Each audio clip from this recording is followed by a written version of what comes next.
1, activate. Blue Alliance will get all 3 reaches here in the autonomous period. Frog Force not able to make that gear hop into the right spot. The Red Alliance, however, will. And that'll put a center steam turbine gear in place and give the Red Alliance the advantage coming out of the autonomous periods. 70-15.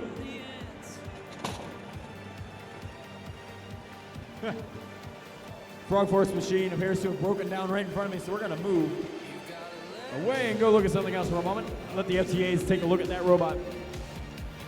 6012 Steamrollers machine plows through a bunch of fuel. Gets caught up, Memento Vitam comes up to place. Defense, maybe possibly pick up some fuel, I'm not really sure. We got a lot of robots doing a lot of things, but none of them involve scoring game pieces just yet. Quadrangles machine lines up with the Red Alliance human player while they're in between a rock and a hard place there with the gear. They finally managed to get it to fall into their robot. The West Side Boiler Invasion machine wants to work on a gear as well. It falls out of their robot. Whole bunch of fuel in the middle of the field. Remember, each of these hoppers, each box of the hopper contains 50 plus or minus 2 pieces of fuel. So suffice to say, there's a lot of fuel on the field right now. 110-95 your current score, 50 seconds left to play here in the qualification match. Not to be confused with a qualification match. That's what they're playing in Australia this next weekend.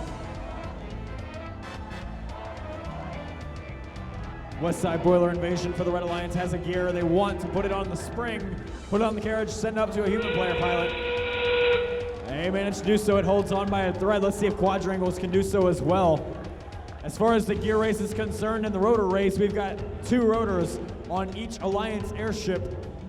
Now robots are going to try to prepare for takeoff, because having 1 out of 3 rotors on an airship means you're going to get a lot of straight up lift. You're totally not going to fall sideways.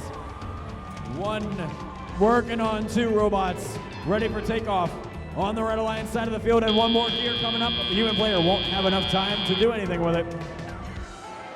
Referees checking up scores. Rahul, here we go.